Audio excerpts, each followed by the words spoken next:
स्वागत है दोस्तों आपका हमारे इस YouTube चैनल पे।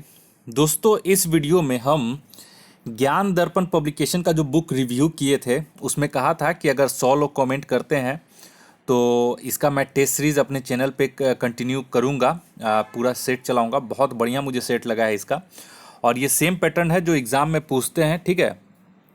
तो इस हिसाब से ये बहुत अच्छा है। आप लोग भी एक बार इसे लेकर के प्रैक्टिस कर लें। अभी समय भी है, आप लोग इसको प्रैक्टिस कर सकते हैं। अच्छी बुक है। और कहाँ से खरीदना है वो मैंने बुक रिव्यू में आप लोग को पूरा नंबर बता दिया था कि ये Chhotu book stall BPSC Patna gate के पास उपलब्ध है। वही मुख्य विक्रेता है। उनका कॉन्टैक्ट नंबर वगैरह मैं सब कुछ दे दूंगा अपने डिस्क्रिप्शन बॉक्स में लिंक। वहाँ से आप उनसे कांटेक्ट करके, अगर किन्हीं के पास नहीं है, घर मंगवाना है तो वो लोग स्पीड पोस्ट भी कर देते हैं। अगर आप खुद से भी ऑनलाइन बुक करना चाहते हैं तो छोटू बुक स्टॉल www.chotubookstall.com से भी आप किताब का ऑर्डर कर सकते हैं। रेट देख सकते हैं, कितने चार्ज लगेंगे, सब कुछ वहाँ पे दिखा देगा। तो इसका जो वेबसाइट है जहाँ से आप बुक कर सकते हैं उसका भी लिंक मैं अपने डिस्क्रिप्शन बॉक्स में दे दूंगा। वहाँ से भी आप इस बुक को परचेस कर सकते हैं। तो इस वीडियो में मैं पहला सेट लेकर आया हूँ, बिहार दरोगा सेट। और एक चीज़ और बता दें, ये जो सेट है हमारा संजीव सिविल इंस्टीट्यूट पे चलता है।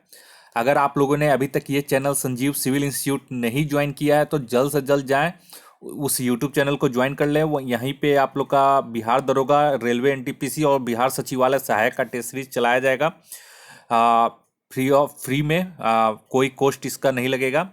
और इसका जो टेलीग्राम चैनल है, ये पीडीएफ, अगर आप पहले क्या कीजिए, सेट कैसे मारिए, इसका जो क्वेश्चन पेपर है इसका मैं पीडीएफ अपने Telegram channel Sanjeev civil institute पे सेंड कर दूंगा, ठीक है। और वहाँ से आप लोग ये पीडीएफ डाउनलोड करके अपना सेट मार लें, आपको जो आंसर लगता है, और इस वीडियो को देख करके आप अपना आंसर मिला लें, मैच कर लें, और पूरा एक्सप्लेनेशन देख करके पूरा ऑप्शन बाई सारा कुछ समझ लें, तथ्य डिटेल में, ठीक है। तो जाइए, ये जो है ये कन्फ्यूज़न 9.2.11 पे एक दो सेट मैं डाल रहा हूँ, क्योंकि बहुत सारे जो बिहार दरोगा का जो तैयारी कर रहे हैं वो हमारे नए चैनल संजीव सिविल इंस्टीट्यूट पे अभी तक ट्रांसफ़र नहीं हुए हैं। लगभग 850 लोग ही ट्रांसफ़र हुए हैं जो बिहार दरोगा में इंटरेस्टेड रखते हैं।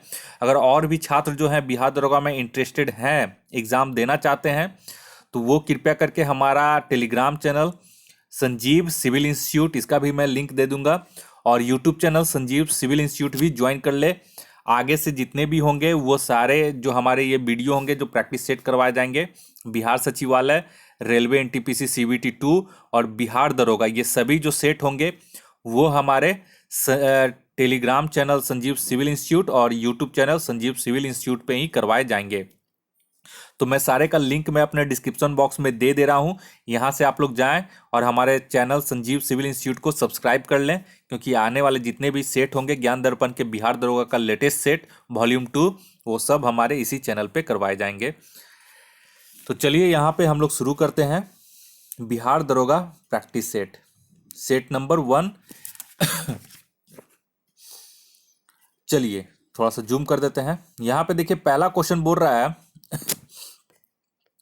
कि जैन धर्म के कौन से तीर्थंकर भागवत धर्म के वासुदेव कृष्ण के समकालीन थे। तो इसका सही आंसर हो जाएगा ऑप्शन सी, अरिष्टनेमी। जैन परंपरा के अनुसार अरिष्टनेमी भागवत धर्म के वासुदेव कृष्ण के समकालीन थे और अरिष्टनेमी जैन धर्म के 22वें तीर्थंकर थे। दूसरे नंबर में ये दूसरा नंबर क्वेश्चन बोल रहा है कि वत्स महाजनपद की राजधानी थी। तो वत्स महाजनपद की राजधानी कौन सी थी। तो दूसरा का सही आंसर हो जाएगा ऑप्शन ए, कौसंबी। और हम लोग जानते हैं कि बुद्ध के जन्म से पहले ही 16 महाजनपदों का जन्म हो गया था, और बौद्ध ग्रंथ अगंतुर निकाय में 16 महाजनपदों का वर्णन है, और जैन ग्रंथ भगवती सूत्र में 16 महाजनपदों का सूची मिलता है। तो इन 16 महाजनपदों में एक ऐसा महाजनपद था जो केवल दक्षिण भारत में ही था। तो उसका नाम था, कभी कभी पूछता भी है, पूछा हुआ भी है कि कौन सा ऐसा 16 महाजनपद में एक महाजनपद था जो दक्षिण में स्थित था। तो वो था अस्मक, ठीक है, और जो दक्षिण भारत में गोदावरी नदी के किनारे स्थित था। और अस्मक की जो राजधानी थी वो थी पोटन या पोटली। तो पूछा हुआ है कि अस्मक की राजधानी कहाँ थी, तो पोटन या पोटली। अब देखिए चंपा, तो चंपा किसकी राजधानी थी, तो अंग महाजनपद की राजधानी थी। मथुरा किसकी राजधानी, मथुरा को वर्तमान में मथुरा बोलते हैं, प्राचीन समय में इसको साकेत बोलते थे। तो मथुरा किसकी राजधानी थी, तो ये सूरसेन की राजधानी थी। और ग्रीवर्ज किसकी राजधानी थी, तो मगध की। नेक्स्ट आइए तीसरे नंबर में। तीसरा में बोला कि सिंधु सभ्यता का विशाल स्नानागार कहाँ है? तो तीसरा का इसका सही आंसर हो जाएगा ऑप्शन डी, मोहनजोदड़ो में। और मोहनजोदड़ो का उत्खनन वर्ष 1922 ईस्वी में रखाल दास बनर्जी ने किया था। और वर्तमान में ये कहाँ है? तो यह जो है पाकिस्तान के सिंध के लटकाना जिले में स्थित है। नेक्स्ट है ये फोर्थ नंबर में। फोर्थ बोला कि किस नदी का प्राचीन नाम सदा नीरा है? यहाँ सदा नीये लिखा गया है, यहाँ सदा नीरा होगा। तो ये तो आप लोग जानते होंगे, ऑप्शन बी गंडक हो जाएगा इसका। अच्छा, चेनाब का प्राचीन नाम क्या है? तो चेनाब का अस्किनी है। और रावी का प्राचीन नाम क्या है? तो रावी का यहाँ पे हो जाएगा आपका परुषणी। और झेलम का प्राचीन नाम क्या है? तो झेलम का आपका प्राचीन नाम हो जाएगा वितस्तता। पांचवा में आइए, बोला कि बौद्ध धर्म की महायान शाखा औपचारिक रूप से किसके शासनकाल में प्रकट हुई? तो ये हो जाएगा ऑप्शन सी, कनिष्क के शासनकाल में। देखिए, बौद्ध धर्म की जो चतुर्थ संगीति थी, जो कुषाण शासक कनिष्क के राज्यकाल में कश्मीर के कुंडलवन में हुई थी, इसकी अध्यक्षता वसुमित्र ने की थी और अश्वघोष इसके उपाध्यक्ष बने थे। इसी समय बौद्ध धर्म हीनयान और महायान में दो संप्रदायों में विभक्त हो गया था। नेक्स्ट आइए सिक्स में, बोला कि पुरंदर की संधि कब हुई? तो सिक्स का जो यहाँ पे हो रहा है ऑप्शन ए, 1665 ईस्वी में पुरंदर की संधि महाराजा जय सिंह और शिवाजी के बीच हुई थी। और इसी संधि के अनुसार 1666 ईस्वी में शिवाजी जय सिंह के आश्वासन पर औरंगजेब से मिलने गए थे, जिसमें औरंगजेब ने इन्हें बंदी बना लिया था और बंदी बना करके आगरा के जयपुर भवन में इन्हें रखा था। लेकिन बाद में शिवाजी चतुराई से यहाँ से फरार हो गए थे। सातवां में आइए, शिवाजी की राजधानी कहाँ पर थी? तो यहाँ पे ऑप्शन में देख लीजिए, ऑप्शन से पता चल गया हो गया, ऑप्शन सी हो जाएगा रायगढ़। ठीक है। और शिवाजी अपना राज्याभिषेक जो थे वो 14 जून 1674 ईस्वी को काशी के पंडित विशेश्वर उर्फ गंगा भट्ट से अपना राज्याभिषेक करवाया था रायगढ़ में। ठीक है। और इसी समय इन्होंने छत्रपति का उपाधि धारण की थी। नेक्स्ट आइए आठवां नंबर में। आठवां भी इंपॉर्टेंट है, ये सारा कुछ एकदम बिहार दरोगा, एसआई और ईएसआई के एकदम पैटर्न पे है। पीटी और मेंस पे एकदम बेस्ट है। आप लोग एकदम इसे जा करके प्रैक्टिस कीजिए। बहुत अच्छी बुक मुझे लगी है, मतलब अच्छी बुक इन द सेंस, मतलब ये पैटर्न पे आधारित है और इस तरह का क्वेश्चन बिहार दरोगा को ध्यान में रख करके तैयार किया गया है। बनने लायक भी है, नहीं बनने लायक भी है और कन्फ्यूजन वाला भी है, जो अक्सर स्टूडेंट गलत करते हैं। तो बहुत अच्छा सेट है, सिंपल है और एक्सप्लानेशन इसका बहुत बढ़िया है। एक्सप्लानेशन में कोई कंजूसी नहीं की गई है, एक्सप्लानेशन एकदम भरपूर दिया गया है। ठीक है। तो आप लोगों को अच्छा रहेगा, एक्सप्लानेशन से भी बहुत सारे तथ्य आपके क्लियर होते रहेंगे। तो ये आप लोग www.chotubookstall.com से खरीद सकते हैं। इसका लिंक मैं डिस्क्रिप्शन बॉक्स में दे दूंगा। अगर कोई पटना में है तो Chhotu book stall BPSC Patna gate के पास जाकर खरीद सकते हैं। और फ़ोन नंबर दे देंगे, अगर कोई फ़ोन से भी कांटेक्ट करना चाहे तो छोटू बुक स्टॉल से फ़ोन नंबर भी दिया रहेगा, उससे भी कांटेक्ट कर लेंगे। आठवां में ये सरजामी प्रथा किससे संबंधित थी? तो आठवां नंबर का सही आंसर हो जाएगा ऑप्शन डी, मराठा प्रशासन से। सरजामी प्रथा मराठा भू राजस्व प्रथा से संबंधित थी। इसके अंतर्गत मराठा जमींदारों को सरजामी भूमि उनके निर्वहन के लिए प्रदान की जाती थी। 9 नंबर में आइए। 9 में बोला कि जयपुर के महाराजा सवाई जयसिंह ने वेधशाला कहाँ नहीं बनवाई थी? तो कहाँ नहीं बनवाई थी? तो 9 का हो जाएगा ऑप्शन ए, इलाहाबाद में इसने नहीं बनाई थी। ठीक है। और महानतम शासक आमेर का सवई राजा जयसिंह ने जयपुर शहर की स्थापना की थी। और ये जो थे ये विज्ञान और कला केंद्र में बहुत ज़्यादा इंटरेस्टेड थे। और जयसिंह एक खुद ही जो थे महान खगोल शास्त्री थे। और इन्होंने, याद रखिएगा, वेधशाला कहाँ कहाँ बनवाई थी महाराजा सवाई जयसिंह ने? तो याद रखिएगा, ये जो बनवाई थी, पहला दिल्ली, दूसरा उज्जैन, तीसरा जयपुर, चौथा बनारस, पांचवा मथुरा। तो ये 5 आप क्षेत्र याद रखिएगा, यहाँ यहाँ इन्होंने वेधशाला बनवाया था। 10 नंबर में आइए। 10 बोला कि किस बादशाह के अंतर्गत मुगल सेना में सर्वाधिक हिंदू सेनापति थे? तो ये भी बहुत बार क्वेश्चन पूछा हुआ है, औरंगजेब के शासनकाल में। और इसमें कुल सेनापतियों के करीब 33% हिंदू थे, जिसमें मराठों की संख्या आधे से अधिक थी। 11 नंबर में आइए। 11 का बोल रहा है कि प्राचीन स्मारक संरक्षण अधिनियम किस गवर्नर जनरल के कार्यकाल में पारित हुआ था? तो 11 का इसका सही आंसर हो जाएगा ऑप्शन बी, लॉर्ड कर्जन के कार्यकाल में। ठीक है। और इसके इनका जो कार्यकाल था वो 1899 से लेकर 1905 ईस्वी तक था। और इसके समय की कुछ प्रमुख घटना इस प्रकार है। इन्हीं के कार्यकाल में भारतीय विश्वविद्यालय अधिनियम 1904 ईस्वी पारित हुआ। भारत लोक सेवा मंडल का गठन 1905 में किया गया। और सर डब्ल्यू फ्रेजर की अध्यक्षता में पुलिस आयोग का गठन 1902 में किया गया। और मैकडोनाल्ड की अध्यक्षता में अकाल आयोग का गठन 1900 में किया गया। और स्कॉट मानक्रिफ की अध्यक्षता में सिंचाई आयोग की स्थापना की गई। और प्राचीन स्मारक परिरक्षण अधिनियम 1904 ईस्वी में ये इसका अधिनियम को पारित किया गया। और बंगाल विभाजन 1905 ईस्वी में हुआ। तो बहुत ही है। और अगर आपको ये हमारा प्रयास पसंद आ रहा है, ठीक है, गरीब से गरीब भी छात्र अगर जो पैसे देने में सक्षम नहीं है तो वो हमारे इस YouTube channel Sanjeev civil Institute के माध्यम से बिहार दरोगा की मुफ्त में तैयारी कर सकते हैं। और हमारा जो टेलीग्राम चैनल है उस पर स्टडी मटेरियल सेंड किया जाता है संजीव सिविल इंस्टीट्यूट में। वहाँ पे भी आप टेलीग्राम चैनल से जुड़ करके, सारे का लिंक मैं डिस्क्रिप्शन बॉक्स में दे दूंगा, आप लाभ उठा सकते हैं और बिहार दरोगा की तैयारी घर बैठे भी कर सकते हैं। और किताब मंगाने के लिए कहाँ से आप ऑनलाइन मंगा सकते हैं, सारे का लिंक मैं डिस्क्रिप्शन बॉक्स में दिया रहेगा, वहाँ से आप लोग देख सकते हैं। अगर आपको ये हमारा प्रयास अच्छा लग रहा है तो कृपया करके ये वीडियो आप अपने दोस्तों में शेयर करें, सब्सक्राइब करें, लाइक करें। 11 नंबर में आइए, प्राचीन स्मारक संरक्षण अधिनियम किस, हाँ ये तो हो गया 11 नंबर। नेक्स्ट आइए 12 नंबर में, बोरा की अस्थाई बंदोबस्त किसके साथ किया गया था? तो इसका हो जाएगा ऑप्शन डी, जमींदारों से। और अस्थाई बंदोबस्त जमींदारों के साथ किया गया था तो 1793 ईस्वी में लॉर्ड कॉर्नवालिस ने भू राजस्व की अस्थाई बंदोबस्त प्रणाली का आरंभ किया था। और इसी को अस्थाई बंदोबस्त को विभिन्न नामों से जाना जाता है, जैसे इस्तमरारी, जागीरदारी, मालगुजारी एवं बीसवेदारी। ये सब अस्थाई बंदोबस्त प्रणाली का ही विभिन्न विभिन्न नाम है। नेक्स्ट आइए 13 नंबर में, 13 नंबर बोला कि 1857 ईस्वी में भारत का गवर्नर जनरल कौन था? तो 13 का इसका सही आंसर हो जाएगा ऑप्शन सी, लॉर्ड कैनिंग। और लॉर्ड कैनिंग भारत में कंपनी द्वारा नियुक्त अंतिम गवर्नर जनरल था और ब्रिटिश सम्राट के अधीन नियुक्त भारत का पहला वायसराय था। नेक्स्ट आइए 14 में, सैंडलर आयोग का गठन किस वर्ष हुआ था? तो 14 का इसका सही हो जाएगा ऑप्शन ए, वर्ष 1917 में सैंडलर आयोग का गठन किया गया था। और किससे संबंधित था सैंडलर आयोग? तो ये शिक्षा से संबंधित था। और इसका विचार था कि यदि विश्वविद्यालय शिक्षा का सुधार करना है तो माध्यमिक शिक्षा का सुधार आवश्यक है। नेक्स्ट आइए 15 नंबर में, 15 बोल रहा है कि भारत में आधुनिक शिक्षा प्रणाली की नींव किससे पड़ी?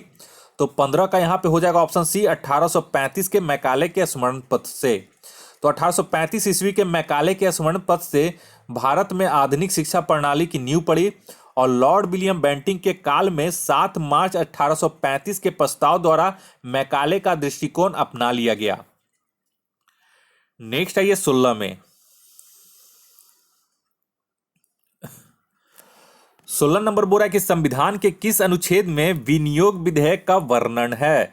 तो 16 का यहां पे सही हो जाएगा ऑप्शन ए, अनुच्छेद 114 में। संविधान के अनुच्छेद 114 में विनियोग विधेयक का वर्णन है। और सरकार द्वारा संचित निधि से धन निकासी को मंजूरी दिलाने के लिए संसद में प्रस्तुत विधेयक विनियोग विधेयक कहलाता है। और संविधान के अनुच्छेद 266 में भारत की संचित निधि गठित करने का प्रावधान है। ठीक है। और 112 में किसका प्रावधान है? तो 112 में वार्षिक वित्तीय विवरण का वर्णन किया गया है। 113 में क्या है? तो ये संसद में प्राकरणों के संबंध में प्रक्रिया है। और 116 में किसका वर्णन है? तो इसमें लेखानुदान, प्रत्यानुदान और अपवादनुदान का वर्णन किया गया है। तो इसका सही आंसर ऑप्शन ए हो जाएगा। 17 में आइए, 17 में बोला कि भारतीय विधान पालिका प्रथम बार द्विसदनीय बनाई गई। तो ये कब बनाई गई? तो 17 का यहाँ पे हो जाएगा ऑप्शन सी, 1919 एक्ट के द्वारा। तो 1919 में भारत सरकार अधिनियम द्वारा केंद्र में द्विसदनीय विधान पालिका की स्थापना की गई। और ऊपरी सदन राज्य परिषद कहलाता था तथा 60 सदस्यीय का कार्यकाल 5 वर्ष होता था। और निचला सदन केंद्रीय विधानसभा कहलाता था तथा इसमें 140 सदस्यों का कार्यकाल 3 वर्ष का होता था। नेक्स्ट आइए 18 में, 18 में बोल रहा है कि 1946 ईस्वी में निर्मित अंतरिम सरकार में कार्यपालिका परिषद के उप सभापति थे। तो इसमें कौन थे? तो ये हो जाएगा option D, Pandit Jawaharlal Nehru. Next आइए 19 में, 19 में बोल रहा है कि संविधान सभा उद्देश्य प्रस्ताव निम्न में से किस एक के द्वारा प्रस्तुत किया गया था? तो 19 का इसका सही आंसर हो जाएगा ऑप्शन ए, जवाहरलाल नेहरू के द्वारा। उद्देश्य प्रस्ताव कब प्रस्तुत किया गया था? तो ये 13 दिसंबर 1946 को संविधान सभा में पंडित जवाहरलाल नेहरू के द्वारा प्रस्तुत किया गया था। नेक्स्ट आइए 20 में। 20 नंबर में बोल रहा है कि संविधान सभा की प्रांतीय संविधान समिति का अध्यक्ष कौन था? तो 20 का इसका सही आंसर हो जाएगा ऑप्शन बी, सरदार वल्लभ भाई पटेल। ठीक है, नेक्स्ट आइए 21 नंबर में। 21 में बोला कि भारत में न्यायिक पुनरीक्षण की संकल्पना किस देश के संविधान से ली गई है? तो ये आप लोग को पता होगा, बहुत बार आ भी चुका है, ऑप्शन सी हो जाएगा, अमेरिका से। नेक्स्ट आइए 22 नंबर में। 22 में बोल रहा है कि मैथिली को किस वर्ष 8वीं अनुसूची में डाला गया? तो 22 का इसका सही आंसर हो जाएगा ऑप्शन डी, वर्ष 2004 ईस्वी में मैथिली को 92वें संविधान संशोधन के द्वारा 8वीं अनुसूची में शामिल किया गया। और इसमें मैथिली के साथ साथ संथाली, डोगरी और बोडो को भी 8वीं अनुसूची में शामिल किया गया था। 92 जो 92वें संविधान संशोधन था उसी में। तो इस प्रकार टोटल 22 भाषाएं हैं 8वीं अनुसूची में। और भारतीय संविधान में कुल कितनी अनुसूची है? तो कुल 12 अनुसूची हैं। 23 में आइए, संविधान का कौन सा भाग पंचायती राज से संबंधित है? तो 23 का यहाँ पे हो जाएगा ऑप्शन ए, भाग 9 जो है वो पंचायती राज से संबंधित है। और भाग 9 के क में नगर पालिकाएं हैं, और भाग 15 में यहाँ पे, अगर भाग 9 का क में यहाँ पे नगर पालिका हो जाएगा। ठीक है, और भाग 15 में आइएगा तो भाग 15 में निर्वाचन का है, और भाग 18 में आइएगा तो इसमें आपात उपबंध किए गए हैं। नेक्स्ट आइए 24 में। 24 में बोला कि निम्नलिखित में से कौन सा शब्द सन 1975 में भारतीय संविधान की प्रस्तावना में सम्मिलित नहीं था? तो 24 का यहां पे हो जाएगा ऑप्शन ए, अखंडता। भारतीय संविधान की प्रस्तावना में समाजवादी, पंथ निरपेक्ष और अखंडता शब्द 42वें संविधान संशोधन 1976 द्वारा जोड़ा गया। संविधान का प्रस्तावना को संविधान की आत्मा कहा गया। तो यहां पे ये तो ठीक है, ये नॉर्मल हो गया, लेकिन पूछेगा कि किस व्यक्ति ने मतलब यहां पे एक चीज और नोट कर लीजिएगा कि भीमराव अंबेडकर ने किस अनुच्छेद को संविधान की आत्मा कहा? तो यहां पे नोट कर लीजिएगा कि संविधान ने आर्टिकल 32 को संविधान की आत्मा कहा था। नॉर्मल में ऐसे संविधान की प्रस्तावना को संविधान की आत्मा कहा जाता है, ये सही है, लेकिन अगर पूछ देगा कि भीमराव अंबेडकर ने किस अनुच्छेद को संविधान की आत्मा कहा था, तो संविधान ने आर्टिकल 32 को, संवैधानिक उपचारों का अधिकार को संविधान का आत्मा कहा था। 25 में आइए। 25 में बोला कि सर्वप्रथम संसदात्मक सरकार किस देश में आरंभ हुई? तो 25 का इसका आंसर हो जाएगा ऑप्शन बी में, ब्रिटेन में। नेक्स्ट आइए 26 में। मेटूर बांध किस नदी पर बनाया गया है? तो ये बहुत बार क्वेश्चन में पूछा जाता रहा है। तो 26 का यहां पे हो जाएगा ऑप्शन बी, कावेरी नदी पर। और कृष्णा नदी पर याद रखिएगा अलमाटी बांध, ठीक है, और चंबल नदी पर गांधी सागर बांध, और नर्मदा नदी पर सरदार सरोवर बांध बनाया गया है।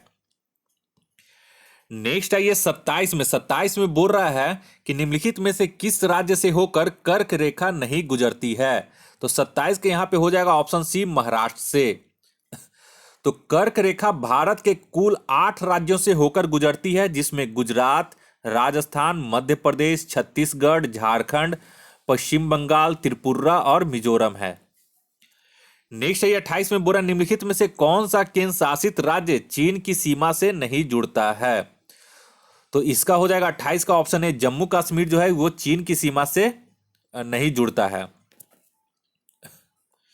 नेक्स्ट आइए 29 नंबर में। बोल रहा है कि भारतीय उपमहाद्वीप मूलतः एक विशाल भूखंड का भाग था जिसे कहते हैं तो 29 का यहां पे हो जाएगा ऑप्शन सी, गोंडवाना लैंड इसे कहते हैं।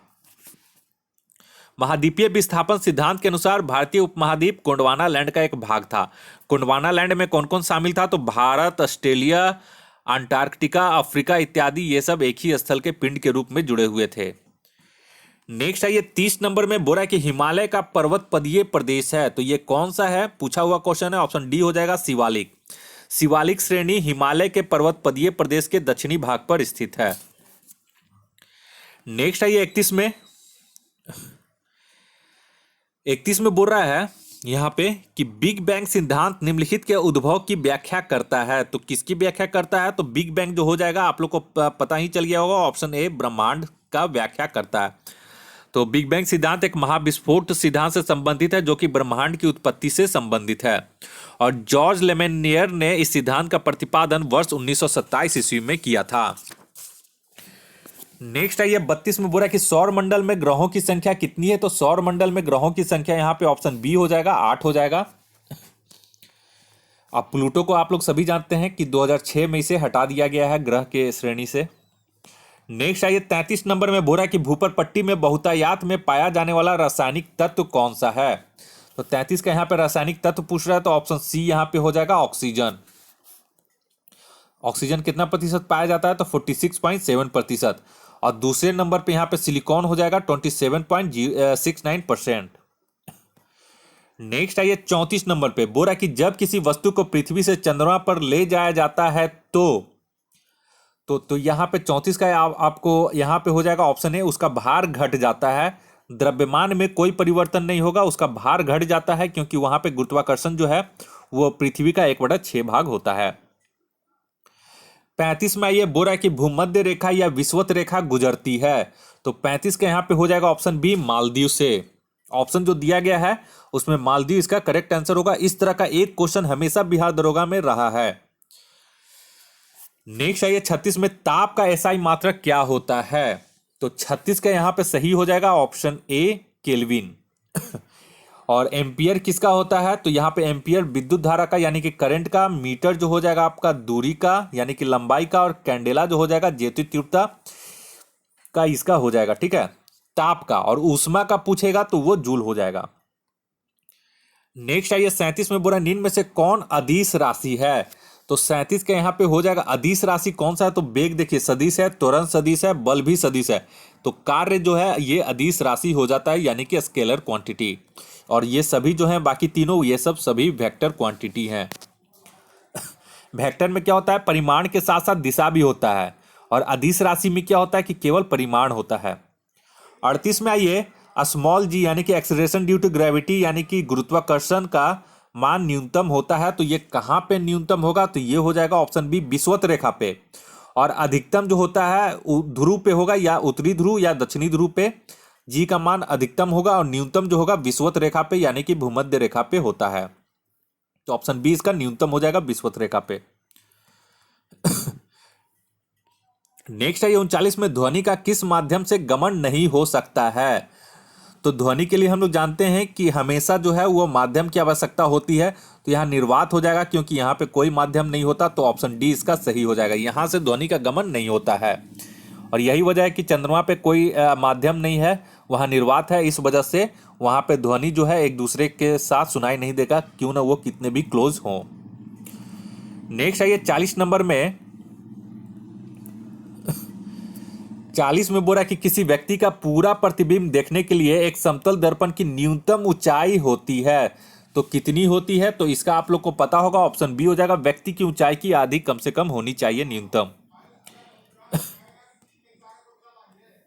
41 में आइए 41 में बोल रहा है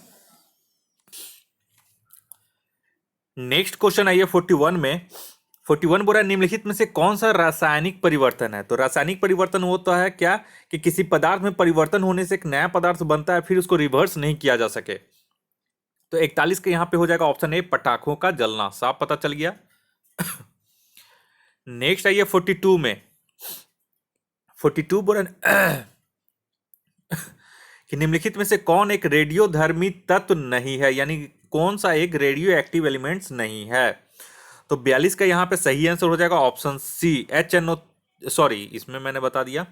42 का इसमें हो जाएगा यहाँ पे कैडमियम। कैडमियम जो है एक रेडियो एक्टिव एलिमेंट नहीं है। Option B radium, thorium, uranium, ये सभी जो है ये रेडियो एक्टिव एलिमेंट हैं। ठीक है। नेक्स्ट है ये 43 में मोटर वाहन की बैटरी में कौन सा अम्ल प्रयोग होता है? तो 43 का इसका सही आंसर हो जाएगा ऑप्शन डी H2SO4। नेक्स्ट आइए 44 में निम्नलिखित में से कौन सा हैबर प्रोसेस का उपयोग करके उत्पादित किया जाता है? तो ये बहुत बार आ चुका है, आप लोग को याद ही हो गया होगा। तो 44 का यहाँ पे ऑप्शन ए हो जाएगा, अमोनिया। ठीक है, NH3। नेक्स्ट आइए 45 में। तो 45 में बोल रहा है कि नींबू में एसिड पाया जाता है, तो नींबू में कौन सा एसिड पाया जाता है? तो सीट्रिक एसिड यानी कि सीट्रिक अम्ल। तो इसका हो जाएगा ऑप्शन सी सही। वहीं देखिए लैक्टिक एसिड किस में पाया जाता है? तो लैक्टिक एसिड दूध में पाया जाता है। और यहाँ पे मौलिक एसिड किस में? सेब में पाया जाता है। और टार्टरिक एसिड किस में पाया जाता है? तो ये इमली में पाया जाता है। 46 में आइए 46 बोरा की कोशिका में निम्न में से कौन सी पाचन शैली कहलाती है? तो 46 के यहाँ पे हो जाएगा ऑप्शन डी, लाइजोजोम।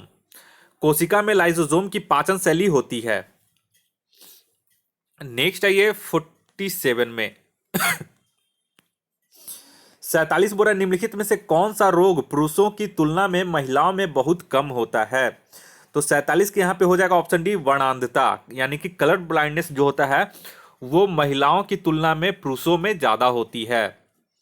तो वर्णांधता रोग में रोगी को लाल एवं हरा रंग पहचानने की क्षमता नहीं होती है और इस रोग से मुख्यतः रूप से पुरुष ही प्रभावित होते हैं। स्त्रियों में यह तभी होता है जब इसके दोनों गुणसूत्र XX प्रभावित हो जाएं और इस रोग की वाहक जो होती हैं वो स्त्रियां होती हैं, लेकिन ये प्रभावित उससे ज्यादा नहीं होती हैं। 48 में आइए। निम्नलिखित में से कौन सा उड़ सकता है? तो पेंगुइन नहीं उड़ सकता, एमू नहीं उड़ सकता, ऑस्ट्रिच नहीं, तो हॉर्नबिल हो गया। तो ऑप्शन ए यहाँ पे हॉर्नबिल उड़ सकता है। 49 में आइए। 49 में बोल रहा है कि टाइलिन एंजाइम का संबंध किससे है? तो टाइलिन का आप लोग को पता होगा, ऑप्शन सी हो जाएगा, लार से। तो टाइलिन में यहाँ पे 98% जल होता है और 2% अन्य पदार्थ होते हैं। और टाइलिन एक मंड को शर्करा में बदलता है और म्यूसिन को चिकना बनाता है। नेक्स्ट आइए 50 में। 50 बोल रहा है कि लाल रक्त कणिकाएं शरीर के किस भाग में बनाती हैं? तो 50 के यहाँ पे हो जाएगा अस्थि मज्जा में, यानी कि RBC जो होता है रेड ब्लड सेल, वो अस्थि मज्जा में यहाँ पे बनता है, बोन मैरो में। ठीक है। 51 में आइए। बोरा की इंडियन ओपिनियन पत्रिका के प्रधान संपादक कौन थे? तो 51 का यहाँ पे सही हो जाएगा ऑप्शन बी, मनसुख लाल नजर। तो देखिए इंडियन ओपिनियन पत्रिका के प्रथम संपादक जो थे वो मनसुख लाल नजर ही थे, जो कि नटाल कांग्रेस के सचिव थे।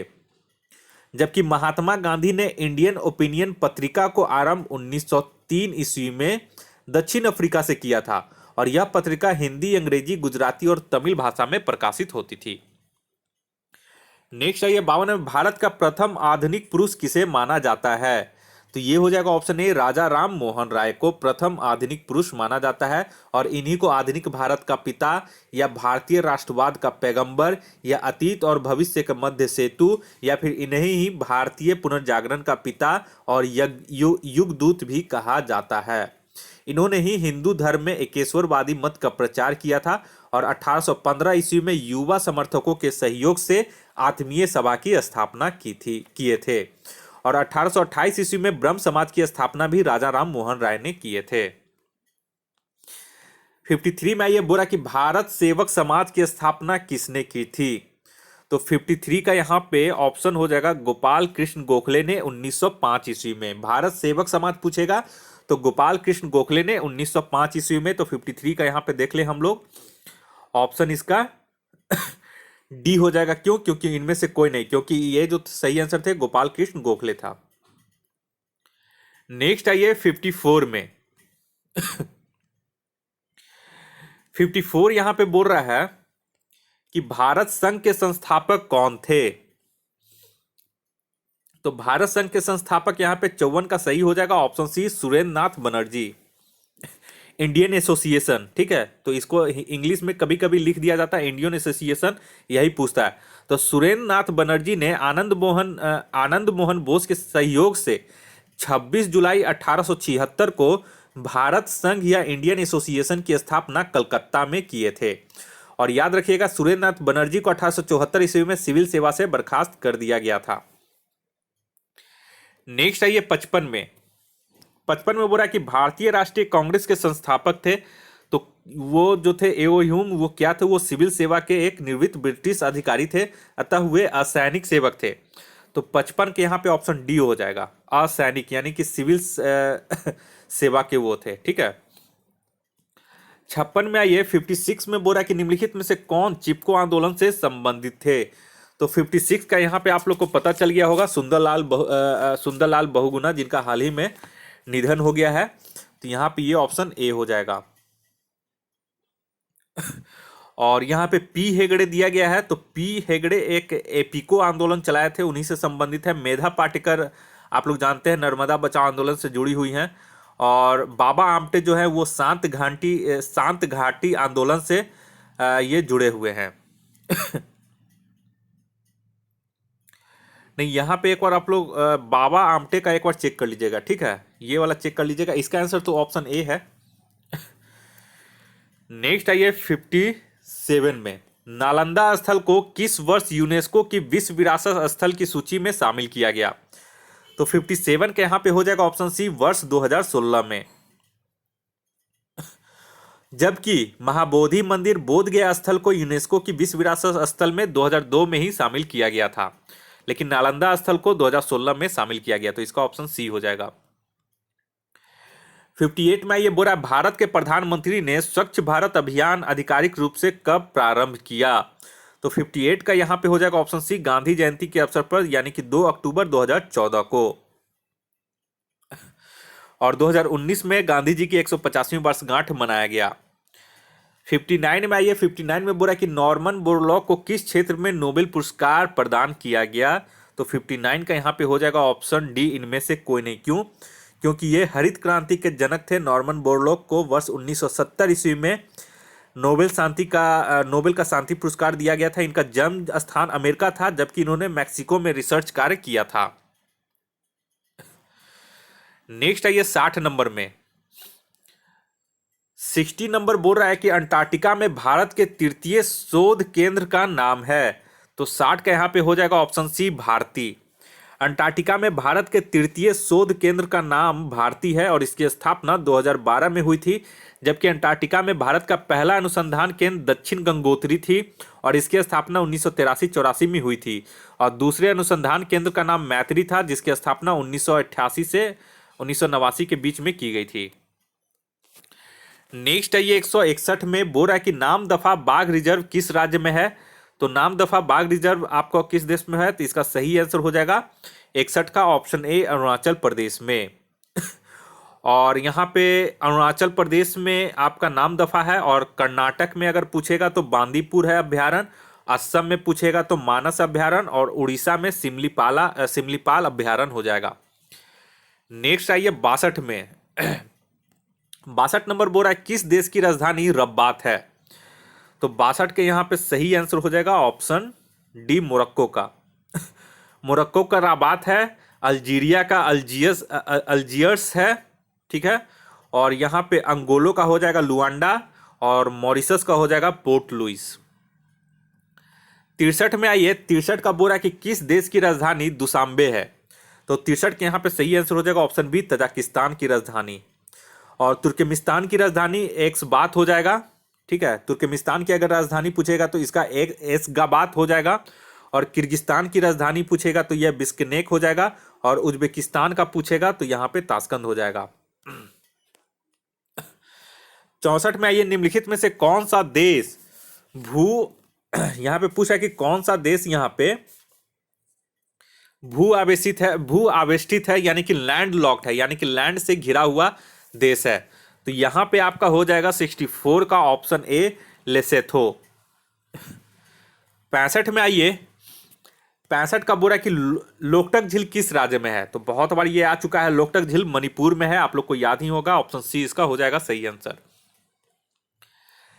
66 में आइए, 66 में बोला कि भारतीय रिजर्व बैंक की स्थापना के समय गवर्नर कौन थे। तो 66 का इसका सही आंसर हो जाएगा ऑप्शन सी, ओसबर्न स्मिथ। देखिए, रिजर्व बैंक की स्थापना के समय ओसबोर्न स्मिथ जो थे वो गवर्नर थे, और इसकी स्थापना, रिजर्व बैंक की स्थापना हुआ था 1 अप्रैल 1935 को हुआ था, और इसका राष्ट्रीयकरण किया गया था 1 जनवरी 1949 ईस्वी को। और इसका जो मुख्यालय है, इसका मुख्यालय मुंबई में है। और यहाँ पे पूछता है कि स्वतंत्र भारत का यानी कि प्रथम भारतीय और स्वतंत्र भारत के प्रथम आरबीआई गवर्नर कौन थे? तो सीडी देशमुख थे। नेक्स्ट आइए 67 में, बोला कि भारत में बजट प्रणाली के संस्थापक थे। तो 67 का यहाँ पे सही आंसर हो जाएगा option A, James Wilson.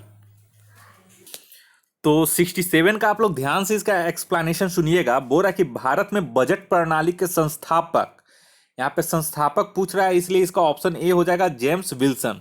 Option A इसका सही हो जाएगा 67 का। तो इसका एक्सप्लेनेशन है कि देखिए, भारत में बजट प्रणाली की शुरुआत पूछेगा तो वायसराय लॉर्ड कैनिंग के समय हुई। तो भारत में बजट प्रणाली की शुरुआत वायसराय लॉर्ड कैनिंग के समय हुई। जेम्स विल्सन ने पहली बार 7 अप्रैल 1860 ईस्वी को वायसराय की कार्यकारिणी परिषद में प्रथम बजट प्रस्तुत किया, इसलिए भारत में बजट प्रणाली के संस्थापक जेम्स विल्सन को माना जाता है। 68 में यह बिहार विधान परिषद में सदस्यों की संख्या कितनी है?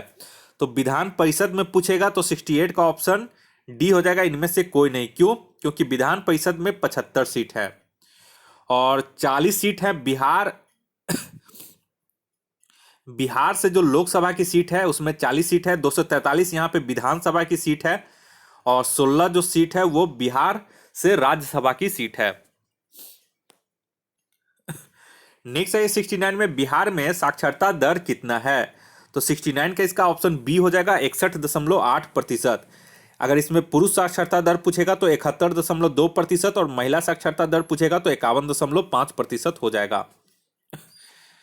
नेक्स्ट आइए 70 में बोल रहा है कि निम्नलिखित में से गाय की कौन सी विदेशी नस्ल सर्वाधिक दूध उत्पादन करती है?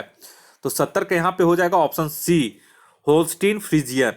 गाय की होल्स्टीन फ्रीजियन विदेशी नस्ल की सर्वाधिक दूध देने वाली गाय है, जबकि गाय की विदेशी नस्ल को में अन्य जो गाय है वो है ब्राउन स्विस, आयरशायर, गर्नसी, जर्सी और रेड डेन, ये सब विदेशी नस्ल है गाय की। चलिए यहाँ पे 71 मैथ है, मैथ्स भी दिया गया है, ठीक है। तो मैथ्स का मैं केवल इसमें आंसर बता दूंगा और इसका अगर आप लोग को सोल्यूशन चाहिए तो आप लोग कमेंट कीजिए मैथ्स सोल्यूशन। तो इसका मैं टेलीग्राम चैनल अपने संजीव सिविल इंस्टीट्यूट पे इसका मैथ्स का सोल्यूशन बना करके आपको इसका फोटो सेंड कर दूंगा। इसमें मैं केवल आंसर बना रहा हूँ, पहले आप लोग खुद से सॉल्व कर लीजिए। तो 71 का यहाँ पे देखिए, 71 का जो मैथ्स दिया गया है इसका आंसर सही हो जाएगा ऑप्शन बी, 54। नेक्स्ट है ये 72 में 72 का जो मैथ्स है इसका सही आंसर हो जाएगा ऑप्शन बी, 66। नेक्स्ट है ये 73 में, तो 73 का इसका सही आंसर हो जाएगा ऑप्शन बी, 24। नेक्स्ट है ये 74 का, यहां पे 74 का आप लोग क्वेश्चन देख लीजिए, ए तथा बी किसी कार्य को क्रमशः 10 तथा 15 दिन में पूरा कर सकते हैं। तो एक कार्य को अकेले आरंभ करता है तथा उसके 5 दिन बाद बी भी सम्मिलित हो जाता है, तो इस प्रकार कार्य पूरा करने में कितने दिन लगेंगे? तो 74 के यहां पे हो जाएगा ऑप्शन डी, 8 दिन। नेक्स्ट है ये 75 का, आप लोग मैथ्स देख लीजिए, 75 का जो इसका सही आंसर हो जाएगा वो हो जाएगा ऑप्शन सी, 20 सेकेंड। तो यहाँ पे 5 क्वेश्चन मैथ्स का दिया गया है जो आप लोग बना लीजिएगा। नेक्स्ट है ये 76 में, बोल रहा है कि देश के नए नियंत्रक एवं महालेखा परीक्षक कौन बने हैं? परीक्षक तो कंट्रोलर एंड ऑडिटर जनरल यानी कि कैग कौन बने हैं? तो यहाँ पे गिरीश चंद्र मुर्मू हो जाएंगे। तो ऑप्शन 76 का डी हो जाएगा, ठीक है, गिरीश चंद्र मुर्मू। और कैग का जो कार्यकाल होता है इसके अध्यक्ष का, तो इसका अध्यक्ष का 6 वर्ष या 65 वर्ष जो भी पहले हो, ठीक है। और नियंत्रक एवं महालेखा परीक्षक के संबंध में अनुच्छेद 148 में प्रावधान है जिसकी नियुक्ति राष्ट्रपति करेगा। नेक्स्ट आइए 77 में, बोला कि हाल ही में भारत से बाहर विश्व के पहले योग विश्वविद्यालय का शुभारंभ किस स्थान पर किया गया? तो 77 का इसका सही हो जाएगा option A, Los Angeles, America में। नेक्स्ट आइए 78 नंबर में, 78 में बोला कि इंटरनेशनल बुकर प्राइज 2020 का विजेता किस देश के नागरिक हैं? तो 78 के यहां पे हो जाएगा ऑप्शन बी, नीदरलैंड्स। तो नीदरलैंड्स की लेखिका मैरिके लुकास रिजनवेल्ड को उनकी पुस्तक द डिस्कम्फर्ट ऑफ इवनिंग के लिए दिया गया है।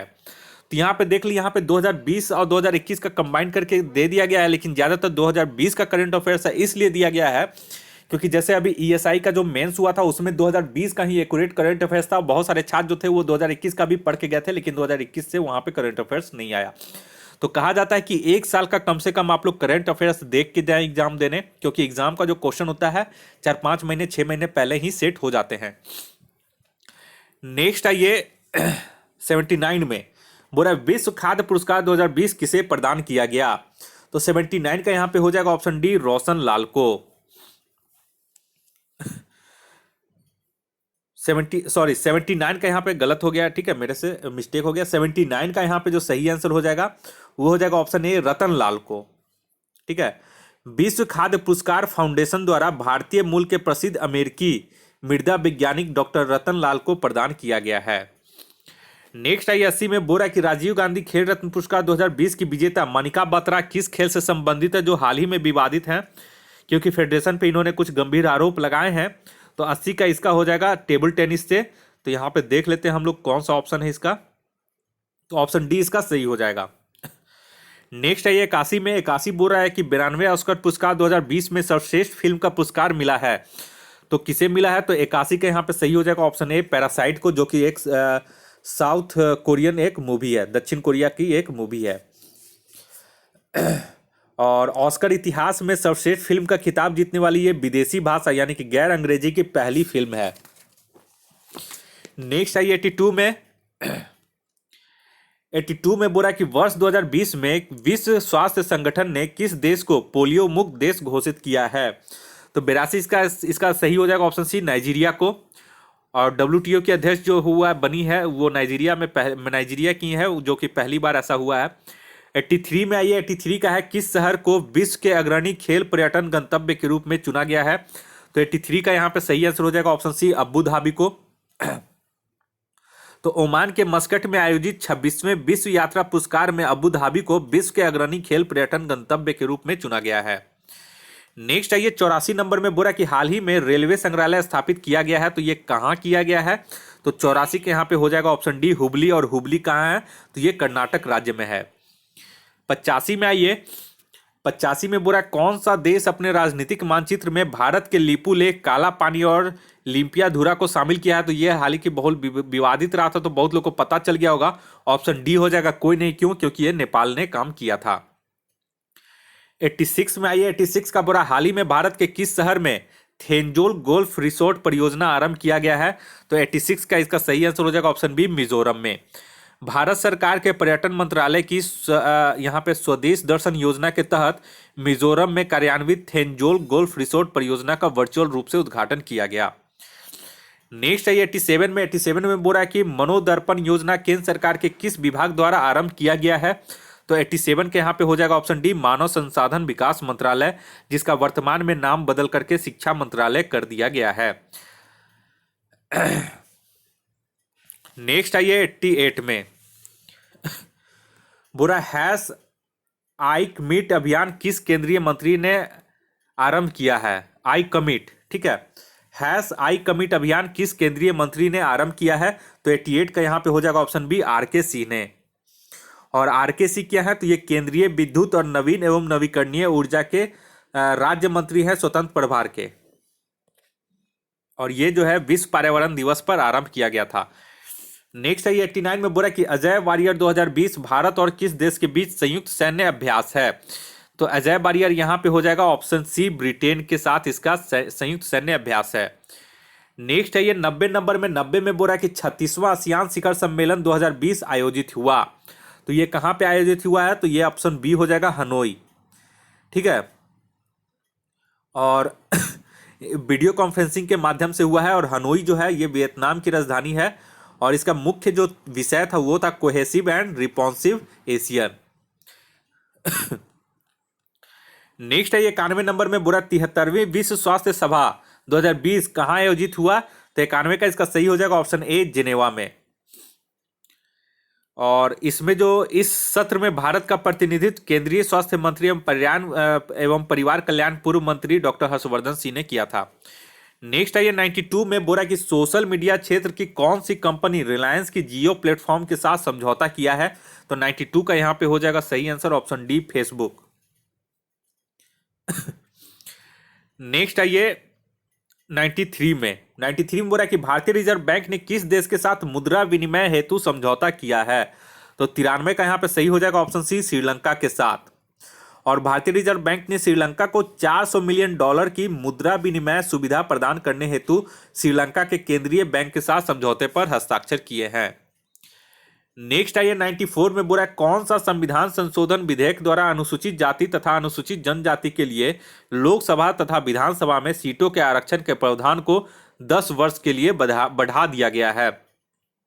तो ये इंपॉर्टेंट क्वेश्चन है। ऑप्शन ए हो जाएगा 126वें संविधान संशोधन 2019 के द्वारा।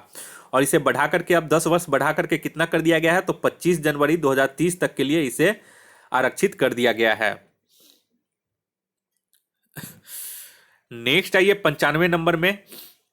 95 में बोल रहा है कि विश्व पर्यावरण दिवस 5 जून 2020 को मनाया गया और इसका मुख्य विषय यानी कि थीम क्या था, तो 95 का सही हो जाएगा ऑप्शन ए, जैव विविधता संरक्षण। और इसके साथ जो टैगलाइन दिया गया था वो था प्रकृति के लिए समय। 96 में आइए, बोला कि किस पुस्तक के लेखक चेतन भगत हैं, तो 96 का यहां पे हो जाएगा ऑप्शन ए, द इंडिया वे के लेखक। एक मिनट, यहां पे बोल रहा है यहां पे बोल रहा है किस पुस्तक के लेखक, ठीक है। तो यहां पे देख लें, यहां पे थोड़ा सा यहां पे मिस्टेक है, ठीक है। हाँ, यहाँ पे किस पुस्तक के लेखक चेतन भगत हैं, सॉरी। तो 96 का यहाँ पे हो जाएगा one arranged murder, option B हो जाएगा, ठीक है। किताब में यहाँ पे गलती में दे दिया गया था, तो 96 का यहाँ पे बी हो जाएगा आपका वन अरेंज्ड मर्डर।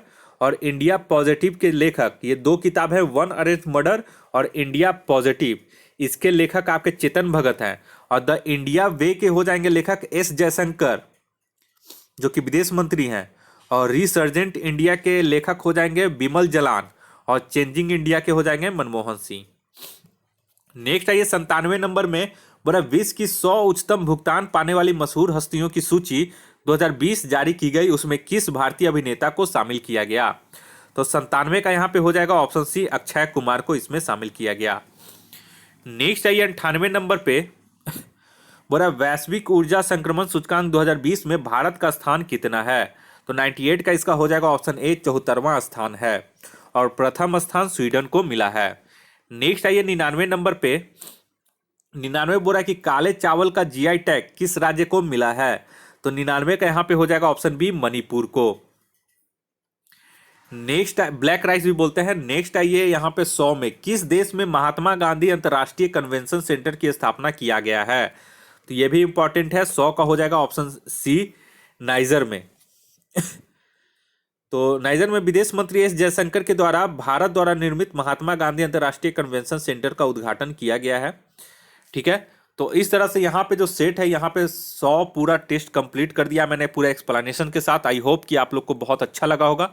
अगर सही वाकई में ये सेट बिहार दरोगा का आप लोग को अच्छा लगा है तो कृपया करके आप हमारे चैनल संजीव सिविल इंस्टीट्यूट को सब्सक्राइब कर लें और हमारा Telegram channel Sanjeev civil Institute को जरूर से ज्वाइन कर लें। वहाँ पे आप लोग को पीडीएफ वगैरह स्टडी मटेरियल बहुत सारा उपलब्ध करवा दिया गया है और बहुत सारा अन्य पब्लिकेशन का भी आप लोग को प्रैक्टिस सेट प्रोवाइड करवाया गया है। आप लोग पूरा प्रैक्टिस कीजिए और इस बार जो है बिहार दरोगा बनने का अपना सपना पूरा कीजिए आप हमारे साथ जुड़ करके। और बहुत सारे ऐसे गरीब छात्र हैं जो घर में रह रहे हैं, लॉकडाउन में ज़्यादा बाहर नहीं जा रहे हैं। हालांकि लॉकडाउन हट गया है लेकिन भी अभी भी वैज्ञानिकों के द्वारा, डॉक्टरों के द्वारा थर्ड फेज की आशंका जताई जा रही है। तो बहुत सारे लोग घर से तैयारी कर रहे हैं क्योंकि ऑनलाइन की सुविधा बहुत बेहतर हो चुकी है। बहुत सारे जो टीचर थे वो ऑनलाइन प्लेटफॉर्म पे फ्री पढ़ाने शुरू कर दिए हैं। तो इसी का थोड़ा सा मैं भी इनिशिएटिव लिया हूं और छात्रों को चाहता हूं कि जो महंगे महंगे इंस्टीट्यूट हैं उनके सभी के टेस्ट सीरीज मैं अपने चैनल पे मुफ्त में करवाऊं, सभी छात्रों के लिए बराबर करवाऊं। शिक्षा के अधिकार सभी छात्रों को है, जिनके पास पैसा है या फिर नहीं है। तो सभी लोग तैयारी करें, अच्छे से करें और हमारे चैनल के माध्यम से आप लोग अच्छे से तैयारी कर सकते हैं। तो आप लोग हमारा टेलीग्राम चैनल और हमारा यूट्यूब चैनल दोनों सब्सक्राइब कर लें। और इस किताब को अगर लोग परचेस करना चाहते हैं तो Chhotu book stall BPSC gate से यहाँ पे खरीद सकते हैं। मुख्य विक्रेता वही हैं। सारे का लिंक जो है और कैसे ऑनलाइन खरीद सकते हैं उसका भी लिंक जो है मैं डिस्क्रिप्शन बॉक्स में दे दूंगा। वहाँ से आप लोग देख सकते हैं, चेक कर सकते हैं। अगर खरीदना है तो खरीद सकते हैं। तो इस वीडियो को ज़्यादा से ज़्यादा अपने दोस्तों में शेयर करें। और आप अगर हमारे चैनल पर पहली बार विजिट कर रहे हैं तो आप हमारे इस चैनल को सब्सक्राइब कर लें। इस वीडियो को देखने के लिए आप लोग का बहुत बहुत शुक्रिया, धन्यवाद।